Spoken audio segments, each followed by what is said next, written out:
আসসালামু আলাইকুম। 5 মিনিট সব চ্যানেলে আপনাকে স্বাগতম। আজ আমি দেখাবো কিভাবে একটি ব্লগ চ্যানেলের ভিডিও এডিট করতে হয়। যারা নতুনভাবে ব্লগ করতে চাচ্ছেন, তারা হয়তো অনেকেই বুঝতে পারছেন না কিভাবে আপনাদের ভিডিওগুলো সুন্দর করবেন। কারণ আমরা সবাই হয়তো ফোন দিয়ে ভিডিও করতে জানি বা ক্যামেরা দিয়ে ভিডিও করতে জানি বা ভিডিও করার সময় অনেক ধরনের ভুল হয়ে যায় বা আমরা ভিডিও করতে গিয়ে এক ভিডিও দিয়েই আমাদের ব্লগ করা সম্ভব হয়ে ওঠে না। আমাদের ভিডিও করার পরে সেটা এডিট করতে হয় এবং এই এডিটের উপরেই নির্ভর করে একটা ব্লগ কেমন হবে, কিরকম মানুষ পছন্দ করবে, মানুষের কাছে ভালোভাবে উপস্থাপন করার জন্য ভিডিওটি ঠিকঠাকভাবে এডিট করা লাগে। তো এই এডিটটা আমরা কিভাবে করব সেটাই আজকে আমি আপনাদেরকে দেখাবো। তো আমি যেভাবে একটা ব্লগ ভিডিও এডিট করি সেটাই আপনাদের সামনে তুলে ধরবো। তো আমি ভিডিও এডিট করি মূলত প্রিমিয়ার প্রো দিয়ে। তো প্রিমিয়ার প্রো দিয়ে আপনাদের দেখাচ্ছি। তো ভিডিও যখন আপনার কাছে আসবে, ভিডিও আসার পরে যেটা আপনার ১ম কাজ হবে, ১ম কাজ হচ্ছে আপনাকে আপনার ভিডিও ফুটেজগুলো নিয়ে আপনাকে আগে একটা স্টোরি সাজাইতে হবে। স্টোরিটা কিভাবে সাজাবেন বা স্টোরিটা কিভাবে হবে এটা আপনি ভিডিও যদি আ আ ভিডিও দেখে যদি আপনি সেটা সাজাইতে না পারেন তাহলে আপনাকে অন্য একটা পন্থা অবলম্বন করা লাগবে। তো সেই পন্থাটা কি আমি আপনাদের বলে দিচ্ছি। আপনারা সব ভিডিওগুলা আগে ছোট, ছোট ফুটেজ আকারে করে নিবেন বা আপনার ভিডিও তো একবারেই আপনি করে নিতে পারবেন না বা একটা ফুটেজ সম্পূর্ণ ফুটেজ আসলে ভিডিওতে করাও পসিবল হয় না। কারণ আপনি যদি আপনার ঢাকা শহরের বা আপনার কোনো একটা শহর থেকে যদি অন্য একটা শহরের ভিডিও করেন তাহলে এত লং ভিডিও তো আপনি করতে পারবেন না। মেইন যে পয়েন্টগুলা থাকবে সেই মেইন পয়েন্টগুলাই আপনি ভিডিও করে নিবেন। তো ভিডিওগুলো করে নিবেন এবং ভিডিওগুলো করে নিয়ে আসার পরে আপনি এই ভিডিওতে অনেক বেশি সময় দিবেন এবং আপনার ভিডিওর যে ফুটেজগুলা থাকবে সেই ফুটেজগুলাতে আপনি নাম্বারিং করে নিবেন। এই নাম্বারিং করার কারণ হচ্ছে যে আপনি যখন ১, ২ এভাবে নাম্বারিং করে নিবেন তখন আপনার বুঝতে সুবিধা হবে যে কোন ফুটেজটার পরে কোন ফুটেজটা ছিল সেটা আপনি খুব সহজেই বের করতে পারবেন এবং ফুটেজগুলা সাজাতে পারবেন। সো আমি এভাবে সাজিয়ে নিয়েছি। দেখেন আমার কাছে কয়েকটা ফুটেজ আসছিল। সো এই কয়েকটা ফুটেজের মধ্যে আমি সবগুলা ফুটেজ আ এখানে মার্কিং করে নিয়েছি।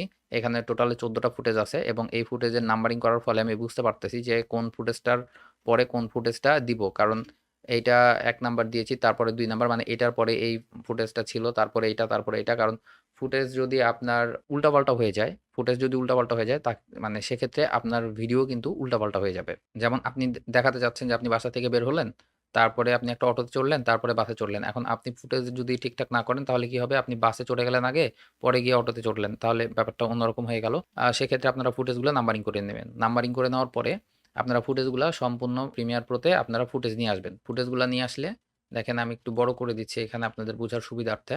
সো আমি ১ম এ যে ফুটেজটা নিয়ে আসছি, সেই ফুটেজটা হচ্ছে ১ নম্বরে যে ফুটেজটা ছিল সেটা। এই ফুটেজটা নিয়ে আসার পরে দেখেন যে এইখানে আমি ফুটেজটা জাস্ট যতটুকু দরকার ততটুকু আমি ক্রপ করে নিয়েছি। তো কিভাবে ক্রপ করতে হয় সেটা আপনারা নিশ্চয়ই জানবেন। এখানে ক্রপ করেছি এবং নেক্সট যে ভিডিওটা ছিল সেই ভিডিওটা আমি আবার এখানে নিয়ে আসছি। নিয়ে আসার পরে দেখেন যে এইখানে একটা রাস্তার ভিডিও দেখানো হচ্ছিল এবং রাস্তার ভিডিওটা অনেক লং ছিল। সো এইখানে রাস্তার ভিডিও যখন লং হয়ে আসছে তখন আমি কি করছি এখান থেকে ভিডিওটা জাস্ট ফাস্ট করে দিয়েছি। ফাস্ট করার কারণ হচ্ছে কি যে আমি এই রাস্তাটা পুরাটাই দেখাতে চাচ্ছি কিন্তু অনেক অল্প সময়ের মধ্যে যার জন্যে আমি এই রাস্তাটা অনেক ফাস্ট করে দিয়েছি এবং ফাস্ট করার পরে আমি এই রাস্তাটা কেটে আমাদের যে মূল রাস্তায় উঠতেছিলাম সেই রাস্তাটা আমি এখানটায় কিছুটা নিয়েছি। তারপরে এখান থেকে আমরা পরবর্তী যে ভিডিওগুলো আছে এগুলা নিয়েছি এবং কিছু এক্সট্রা শট যেগুলা ছিল, যেগুলা ভিডিওকে আরো সুন্দর করতে পারে। যেমন এই যে এখানে পিছন থেকে একটা শট নেওয়া হয়েছিল যে রাস্তার মধ্যে বাইক চলতেছে। সো সেটা আমি এখানে এড করেছি এবং আরো যদি আপনাদেরকে দেখাই তাহলে এখানে আরো কিছু ফুটেজ দেওয়া আছে যেগুলা বাইকের সামনে থেকে, পিছন থেকে এবং বাইকের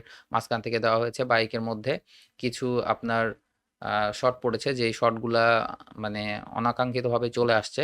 আবার শটগুলা দেখানোর মতো। যেমন এখানে দেখা যাচ্ছিল যে একটা বাইক ড্রাইভ করতেছে। সেই বাইক ড্রাইভটা খুবই বাজে ধরনের ছিল এবং স্ট্যান্ড করার মতো। বাট এটা কোন ধরনের স্ট্যান্ড সেটাই আমি বুঝিনি। কারণ এখানে এটা কোনো স্ট্যান্ডের মধ্যে পড়ে না। তো এখানে আমরা ১ম এ যেটা করেছি সেটা হচ্ছে যে ফুটেজগুলো সব কেটে নিয়েছি ছোট, ছোট করে এবং ফুটেজগুলা দেখেছি কারণ এই ফুটেজ অনুযায়ী হচ্ছে যে একটা ব্লগ ভিডিও যখন আপনি করতে যাবেন তখন আপনাকে ফুটেজ অনুযায়ী আপনাকে ভয়েস ওভার করতে হবে। আর আপনি যদি মনে করেন যে না আমি যে ভিডিওটা দিয়েছি বা যে ভিডিওটা আমি করছি করার সময় আমি ভয়েস ওভার করব, তাহলে দেখা যাবে যে আপনার ফুটেজ অনুযায়ী আপনার ভয়েস ওভার দিলেও সেই ভয়েসটা আপনার ঠিকঠাক আসবে না। কারণ আপনি যখন ভয়েস ওভার করবেন, দেখেন আপনি যখন বাইক নিয়ে যাচ্ছেন বা আপনি যখন গাড়ির উপরে আছেন, তখন কিন্তু আপনি ভয়েস যতই দেন, আপনার ভয়েসটা ক্লিয়ার আসবে না, পাশের সাউন্ড আসবে এবং সে ভয়েসটা আপনার খুব একটা ভালো লাগবে না। তো যার জন্যে আপনি ১ম এ আপনার ভিডিও করে নিবেন, তারপরে ভয়েস ওভার দিবেন। সেক্ষেত্রে আপনারটা প্রফেশনালদের মতো হবে। কিন্তু আপনি যদি ভিডিও চালিয়ে এবং ভিডিও করার সময় যদি আপনি ভয়েস দেন, সেক্ষেত্রে দেখা যাবে যে আপনার ভয়েসটা ঠিকঠাক আসতেছে না। তো এই ভুলটা করবেন না। এবং তারপরে আমাদের যেটা করতে হবে যে আমরা টোটাল ভিডিওটা করে নিয়েছি। ভিডিও করে নেওয়ার পরে ভিডিওটা কাট করেছি এবং ভিডিওগুলা সাজিয়ে নিয়েছি। সো আমাদের ভিডিওটা সাজানো হয়ে গেছে। এখন আমাদের কি করণীয়? ভিডিওটা করে নিলেন, ভিডিও সাজিয়ে নিলেন। তারপরে যদি আপনি এখানে ভয়েস দেন, তাহলে কি হবে দেখেন, আপনি যদি সবকিছু কেটে আপনার ভিডিওর যে ভয়েস মানে ভিডিওর যে অডিওটা ছিল, আপনি যখন ভিডিওটা করেছেন তখন তো সেই ভিডিওর সাথে অডিও ছিল। সেই অডিও যদি আপনি এখান থেকে সম্পূর্ণ রিমুভ করে দেন, মানে এখান থেকে যদি আপনি ভিডিও থেকে যদি সাউন্ড আলাদা করে দেন এবং পরে যদি আপনি ভয়েস ওভার করেন, তাহলে ব্যাপারটা এরকম হবে, ভিডিওতে দেখছেন একরকম এবং আপনি যখন কথা বলছেন বাসার মানে আপনার রুমে এসে বা যেখানে কোনো সাউন্ড নাই, সেখানে কি হবে যে আপনার ভিডিওটা ন্যাচারাল লাগবে না। তো যার জন্যে আপনি যে ভিডিওটা করেছেন, সেই ভিডিওতে যেই সাউন্ডগুলা ছিল, যেমন এই ভিডিওর সাথে এই যে এই সাউন্ডগুলা ছিল, এই সাউন্ডগুলা আমি কিন্তু কাটিনি। কারণ এই সাউন্ডগুলা যদি আমি কেটে দিতাম তাহলে ভিডিওটা রিয়ালিস্টিক লাগতো না। তো আমি এই ভিডিওটা সাউন্ডগুলা রেখে দিয়েছি। ভিডিওতে যা সাউন্ড ছিল সেই সাউন্ডটা সেভাবে রেখে দিয়েছি। যেখানে ফাস্ট করেছি, যেখানে স্লো করেছি, সাউন্ডটা ঠিক ঐরকমই আছে। এবং আমরা এই ফুল সাউন্ডটাকে আমরা অ্যাডজাস্ট করে নিয়ে এখান থেকে জাস্ট এই যে নেক্সট নামে যে অপশনটা আছে এইটা নেক্সট করেছি। নেক্সট অর্থ হচ্ছে যে আপনি সম্পূর্ণ যে ফুটেজগুলো আছে সবগুলা এক জায়গায় জুড়ে দেওয়া। তো আমি এটা সবগুলো এক জায়গাতে জুড়ে দিয়েছিলাম। এখন দেখছেন যে মাঝে, মাঝে কাটা আছে। এটা আমি নিজের প্রয়োজনের কাটছি। আপনারাও যদি আপনাদের দরকার হয় আপনারা এভাবে কেটে নিতে পারবেন।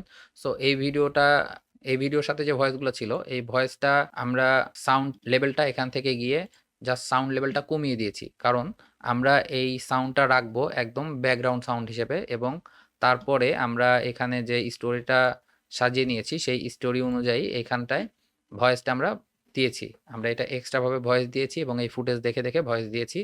সো এই ভয়েসটা আমরা এখান থেকে এই যে ভয়েস রেকর্ডিং এর যে চিহ্নটা আপনারা এখানে দেখতে পাচ্ছেন মাইক্রোফোনের, এই মাইক্রোফোন চিহ্নের উপরে টাচ করলেই আপনার এখান থেকে ভয়েস চালু হয়ে যাবে। কিভাবে হবে আমি একটু দেখিয়ে দিচ্ছি। এখানে যেমন আমি এটা বাইরে রাখলাম এবং এখান থেকে যদি আমি এভাবে ভয়েস দিই, তাহলে এইখান থেকে এভাবে ১, ২, ৩ করে আপনার কাউন্টিং দিবে এবং তারপরে আপনার এখান থেকে ভয়েস রেকর্ড হওয়া শুরু হয়ে যাবে। সো আমরা এটা রেখে দিচ্ছি, ভয়েস আর দিচ্ছি না। এইভাবে আপনারা ভয়েস ওভার করে নিবেন এবং ভয়েস ওভার করার পরে আপনি ভয়েস ওভার করে নিলেন। নেওয়ার পরে আপনার ভয়েসটা কি হবে যে এই ভিডিও যেটা হবে সেই ভিডিও থেকে হয়তো ফাস্ট হয়ে যাবে, নয়তো স্লো হয়ে যাবে, এরকম হবে।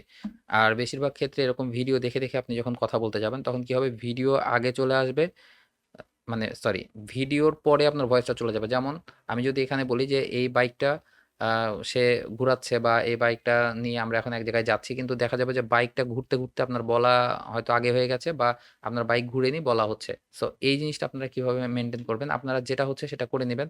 আপনি যেটা ভিডিওতে দেখছেন সেটা আপনি নিজের মতো করে বলে নিবেন। আচ্ছা, বলা যখন শেষ হয়ে গেল তখন এই ভিডিওর সাথে মেলানোর জন্য তখন আপনি এই অডিওটা কাট করবেন। অডিও বিভিন্ন জায়গায় কাট করে আপনার ওই অডিওটা টেনে ঠিক ভিডিওর সাথে মিলিয়ে নিবেন। এবং এরপরে আমরা যেটা করেছি সেটা হচ্ছে যে এই ভিডিওর সাউন্ড আমরা বাড়িয়ে দিয়েছি। মানে যেটা ভয়েস ওভার করা হয়েছে ভয়েস ওভারটা বাড়িয়ে দিয়েছি এবং যেইটা ব্যাকগ্রাউন্ড সাউন্ড যেটা ১ম এ ছিল, এটা যেটা ভিডিওর সাথে যে ব্যাকগ্রাউন্ডটা মানে ভিডিওর সাথে যে সাউন্ডটা ছিল সেটা আমরা কমিয়ে দিয়েছি। এখান থেকে জাস্ট আপনি ক্লিক করে আপনার ভয়েসটা এখান থেকে যে ভিডিওর যে সাউন্ডটা ছিল সেই সাউন্ডটা আপনারা এখান থেকে লক করে নিবেন।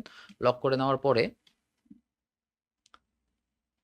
সাউন্ডটা লক করে নেওয়ার পরে সবগুলো এভাবে ব্লক করে নিবেন বা আপনি যদি রাইট বাটনে ক্লিক করে যদি আপনি এখান থেকে নেক্সট করে নেন, তাহলে কি হবে, সবগুলো যখন জুড়ে যাবে তখন আপনি এখান থেকে সাউন্ডটা কমিয়ে নিবেন। আচ্ছা, এই সাউন্ডটা কমে গেল এবং আমাদের ভয়েস ওভার হলো। ভয়েস ওভারের সাউন্ডটা বাড়িয়ে দিবেন এবং এটা আপনারা এখান থেকে অ্যাডজাস্ট করতে পারবেন। অপশন আছে যে এই যে অডিও মিক্সার নামে, অডিও মিক্সারে যখন ক্লিক দিবেন তখন আপনারা এখানে সাউন্ডের প্রত্যেকটা লেয়ার পাবেন। এখন এই সাউন্ডগুলো আপনারা বুঝবেন কি করে? যেমন দেখেন যে আমার ভিডিওর সাউন্ড যেটা আছে সেটা কিন্তু আছে A1 এ। A1 টা কোনটা? দেখেন A1 এখানে লেখা আছে যে A1, মানে এটাতে যে সাউন্ড হচ্ছে সেটা হচ্ছে এই ভিডিওর সাউন্ড। তারপরে দেখেন যে ২ নাম্বারে এই যে A2, A2 যেটা আছে A2 এ দেওয়া আছে এই ভিডিওর সাথে আমরা কিছু ফুটেজ এড করেছিলাম। যেমন কিছু ফানি টাইপের ভিডিও থাকে, যেরকম আমরা এখানে আমাদের ডিপজল সাহেবের ডায়ালগ এড করেছি। তারপরে এখানে আরেকটা রেখেছি, যেমন ওই যে ওয়াও একটা ইয়ে আছে। হ্যাঁ? এখানে এটা আমরা সেট করেছি। যার জন্য এই ভয়েসটা আছে। তো এই ভয়েসটাও আপনারা এখান থেকে সাউন্ডটা জাস্ট খেয়াল করবেন যে এখানে A2 বা A3 বা A4 এভাবে আপনারা কতদূর বাড়িয়েছেন সেটা এখানে দেখতে পাবেন। যদি আপনারা এখানে সবগুলা সাউন্ড দেখতে না পান তাহলে এভাবে টেনে নিবেন। যদি আপনার ৫ এর বেশি হয়ে যায় তাহলে এই আরো পাশে পেয়ে যাবেন। তো তারপরে আমরা ভয়েস ওভারটা ঠিকঠাক করে নিয়েছি এবং আমাদের যেখানে, যেখানে দরকার হয়েছে কোনো ফানি ভিডিও এড করা, সেখানে আমরা ফানি ভিডিও এড করে নিয়েছি এবং সবশেষে আমরা যেটা করেছি সেটা হচ্ছে যে এইখানে আমরা একটা ব্যাকগ্রাউন্ড মিউজিক এড করেছি। তো মিউজিকটা আপনারা কোথা থেকে পাবেন? ফ্রি মিউজিক সোর্স বলতে গেলে আপনারা YouTube মিউজিক লাইব্রেরি থেকে নিতে পারেন বা Facebook মিউজিক লাইব্রেরি থেকে নিতে পারেন। তো আমি এটা নিয়েছি মূলত YouTube মিউজিক লাইব্রেরি থেকে। YouTube মিউজিক লাইব্রেরি থেকে নিয়ে আমরা এখানে জাস্ট ভয়েসের যে আমরা যে ভয়েস ওভারটা করেছিলাম, সেই ভয়েসের নিচে আমরা সেট করেছি মিউজিকটা। এখন এই মিউজিকটা আমরা কিভাবে ঠিকঠাক করব সেটা আপনাদের বলে দিই। ভয়েসটা তো আমরা বাড়িয়ে দেব যতটুকু, কারণ আমাদের ভয়েসটাই মূল এবং তার পিছনে আস্তে, আস্তে যেমন ভিডিওর যে সাউন্ড বা ন্যাচারাল যে সাউন্ড, সেই সাউন্ডটা থাকবে। তারপরে আমরা যে মিউজিকটা এড করেছি সেই মিউজিকটা থাকবে। সো মিউজিকটা থাকবে আপনার যে ন্যাচারাল যে সাউন্ড থাকবে তার চাইতে একটু বেশি এবং আপনার যে ভয়েস থাকবে সে ভয়েসটা থাকবে হচ্ছে আ অনেক বেশি এবং ভয়েসের চাইতে একটু কম, যেটা আপনার মনে হয় আপনি শুনবেন বারবার যে আপনার কাছে কি মনে হচ্ছে সাউন্ডটা কমানো উচিত না বাড়ানো উচিত? আর তারপরে আরেকটা আপনারা যেটা কাজ করবেন সেটা হচ্ছে দেখেন আমরা যখন কথা বলি, কথা বলার মাঝে, মাঝে গ্যাপ থাকে। যেমন আপনি যখন একটা ব্লগ ভিডিও করছেন তখন আপনার এক জায়গায় আপনি কথা বলছেন, অন্য জায়গায় দেখা যাচ্ছে যে আপনি কিছু দেখাচ্ছেন বা আপনি যাচ্ছেন বা আপনি কোনো রাস্তা দেখাচ্ছেন, সেক্ষেত্রে তো কথা বলার দরকার হয় না। সেখানে গ্যাপ থাকে। তো এই গ্যাপটাতে আপনারা দেখবেন যে আমরা যে ভিডিওগুলা দেখি সেগুলা কি হয় যে সাউন্ড আপ ডাউন করে। মানে যেখানে আপনি কথা বলছেন সেখানে মিউজিক কমে যাচ্ছে। আবার যেখানে আপনি আ কথা বলা ছেড়ে দিয়েছেন সেখানে মিউজিক বেড়ে যাচ্ছে। তো এটা আমরা কিভাবে করব? এটাই আমি আপনাদেরকে দেখাচ্ছি। তো আপনারা যখন ভয়েস রেকর্ড করবেন, তখন আপনাদের ভয়েসের মধ্যে অনেক গ্যাপ থাকবে, গ্যাপ তৈরি হবে। যেমন আমরা এই যে এখানে দেখাচ্ছি, যেমন এইটুকু ভয়েস আছে, এইটুকু ভয়েস আছে। দেখেন এই মাঝখানের এতটুকুতে কিন্তু আমাদের কোনো ভয়েস নাই বা এই যে মাঝখানের এতটুকুতে কোনো ভয়েস নাই। সো এইখানটায় আমরা ভলিউম বাড়াবো। তো দেখেন যে এইখানে ভলিউমটা আমি কিভাবে বাড়িয়েছি। যেমন এখানে আম বেড়ে গেছে, কোথাও কমে গেছে, এরকম হয়েছে। সো এইটা আমরা কিভাবে করব? এইটা আমরা করতে পারি পেন টুলের সাহায্যে। পেন টুলের সাহায্যে আমরা এভাবে ধরে ক্লিক দিয়ে এবং মাঝখান থেকে আমরা এভাবে চেড়ে দিয়ে ভয়েস বাড়াইতে পারি। এটা একটা উপায়। তো এই উপায়টা হচ্ছে যে আপনি প্রত্যেকটা ভিডিওতে এত, এত ছোট টাইমে যদি এটা করতে যান, তাহলে কি হবে? অনেক সময় লেগে যাবে। সো এটা শর্টকাটে করবেন কিভাবে সেটা আপনাদেরকে বলে দিই। আপনারা জাস্ট এখান থেকে যে আপনাদের যে মূল ভয়েস যেটা ভয়েস ওভার করেছেন আপনি, সেইটাতে আপনাদের এখানে ক্লিক দিতে হবে এবং আপনাদের চলে যেতে হবে হচ্ছে উপরের এখানে অডিও যে অপশনটা আছে, এই অডিওতে। অডিওতে যাওয়ার পরে আপনাকে সিলেক্ট করতে হবে যে আপনার ডায়ালগ কোনটা। যেহেতু আপনি যেটা ভয়েস ওভার করেছেন সেটাই আপনার ডায়ালগ হবে। সো এই ডায়ালগটা আপনারা এখান থেকে সেট করে নিবেন। নিয়ে এই যে এখানে যে ডায়ালগ অপশন আছে, এখানে আপনারা চিনিয়ে দিবেন। বা এখান থেকেও আপনারা ক্রিয়েট করে এখানে ডায়ালগ অপশন করে দিতে পারেন। তো এখানে ডায়ালগ সিলেক্ট হয়ে গেল। ডায়ালগ সিলেক্ট হয়ে যাওয়ার পরে আমরা আবার চলে আসবো হচ্ছে এই নিচের যে অডিও আছে সেই অডিওতে। তো অডিওটা আমরা ব্লক করে নিব। ব্লক করে নেওয়ার পরে এখানে দেখেন যে আমার মিউজিক মানে সেট হয়ে গেছে। তো এরকম থাকবে না আপনাদের। আপনাদের এরকম অবস্থায় থাকবে। পরে আপনারা এখান থেকে যে মিউজিক সিলেক্ট করে নিবেন। মিউজিক সিলেক্ট করে নেওয়ার পরে তখন আপনারা কি করবেন? তখন আপনারা এখানে গিয়ে যে ডাকিং যে অপশন আছে, এই ডাকিং অপশনটা টিক আউট করবেন এবং এইখানে দেখেন যে ১ম এ ডায়ালগের চিহ্ন দেওয়া আছে। পরে আপনার এই যে অডিও যে অপশনটা আছে, এই অডিওটাতে আপনার ক্লিক করে নিবেন। ক্লিক করে নেওয়ার পরে এখানে এই যে গেট কি ফ্রেম নামের যে অপশনটা আছে, এই অপশনটা যখন আপনারা ক্লিক করবেন, তখন আপনাদের যে এই যে অডিও মানে যে মিউজিকটা থাকবে, সেই মিউজিকটা আপনাদের ভিডিওর যে যেখানে গ্যাপ আছে, সেই গ্যাপ জায়গায় দেখবেন যে সাউন্ড বেড়ে যাবে, আবার সাউন্ড কমে যাবে। মানে আপনার ভয়েস ওভারের সাথে আপনার সাউন্ডটা মিলে যাবে এবং এইটা করার জন্য আপনাকে অনেক সময় ব্যয় করা লাগবে না। জাস্ট এক ক্লিকের মাধ্যমে আপনি আপনার সাউন্ড একদম অ্যাডজাস্ট করে নিতে পারবেন।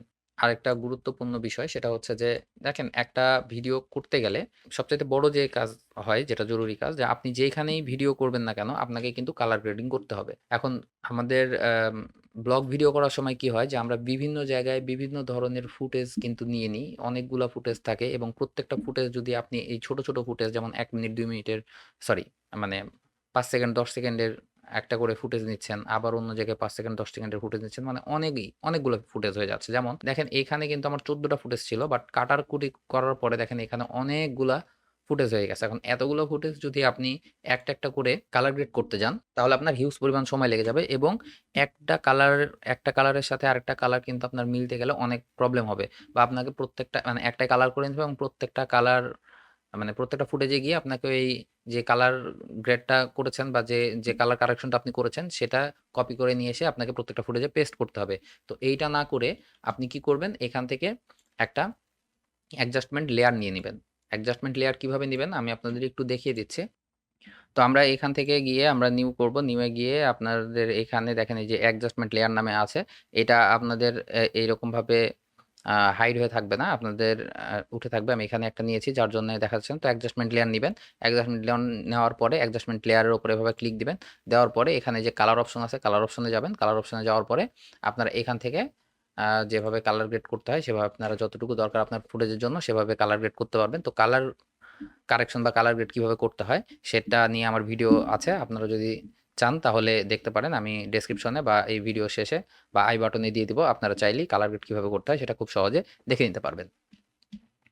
তো কালার গ্রেড করার পরে আমাদের যেটা শেষ এবং মানে গুরুত্বপূর্ণ যে বিষয়টা সেটা হচ্ছে যে এইখানে আপনাদের সবকিছুর পরে ব্লগ ভিডিও করার সময় আপনাদের একটা চিন্তা রাখতে হবে যে আপনি যে ব্লগ ভিডিও করলেন আপনার ভিউয়ার্স যে আপনার ভিডিওটি দেখলো এই ভিডিওটি দেখার পরে আপনি তাদের যে কোনো একটা সুন্দর একটা মেসেজ দিবেন। এই মেসেজটা দেওয়ার কারণ কি?